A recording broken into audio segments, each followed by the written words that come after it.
தமிழ்நாட்டுல சினிமாவில் அரசியல் இல்லாம இல்லை. கிட்டத்தட்ட திராவிட கருத்துக்கள் தொடங்கி அங்கேதான் தொடங்குது, சினிமாவில தான் தொடங்கினது. தமிழ்நாட்டு ஆட்சியாளர்களே திரைப்படத்துறையில இருந்து தான் கிட்டத்தட்ட ஒரு 60 ஆண்டுகளாக இருக்காங்க. அதனால தமிழ்நாட்டு சினிமாவுக்கும் அரசியலுக்கும் நெருங்கிய தொடர்பு இருக்கு. இப்பவும் கூட திரைத்துறையிலிருந்து வந்திருக்க ஒருத்தர் தான் முதல்வராக வேட்பாளராக நீங்க விவாதம் பண்ணிட்டு இருக்கீங்க. அதனால அதை தவிர்க்கவே முடியாது. என்னைய பொறுத்த மட்டும் இப்ப மாரிக்கும் எனக்கும் உள்ள வித்தியாசம் என்னன்னா, என்னுடைய திரைப்படங்கள்ல நான் அரசியல் குறைவா பேசுவேன், பொதுவெளியில அரசியல் தான் பேசுவேன், சினிமா பத்தி பேச மாட்டேன். அவர் பொதுவெளியில அரசியல் பேச மாட்டார், அவருடைய அரசியலே திரைப்படம் தான். அவர் அங்கிருந்து சொல்ல வருவார்.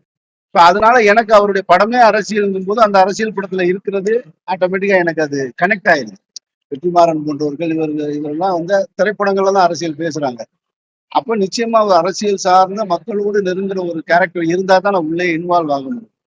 சும்மா நீங்க வாங்க ஒரு வில்லனா நடிங்க இல்ல டானா இருங்க அப்படின்னா எனக்கு முதல்ல மனசுக்கு நெருக்கமா இருக்க அது கரெக்டா அமையுது. அப்படி ஒரு கதாபாத்திரத்தை தான் இந்த பைசன் திரைப்படத்துல மாறி கொடுத்திருக்காரு.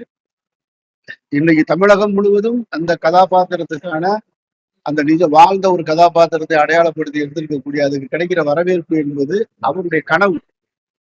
திரையரங்குகள்ல இன்றைக்கு சென்னையில இருந்து கிராமம் வரைக்கும், மெட்ரோபாலிட்டன் சிட்டில இருந்து கிராமம் வரைக்கும் அந்த வசனங்களுக்கு கைதட்டல் கிடைக்குது, அந்த காட்சிகளுக்கு கைதட்டல் கிடைக்குதுன்னா அதற்கான எழுத்து சிந்தனை மாறிவிடும்.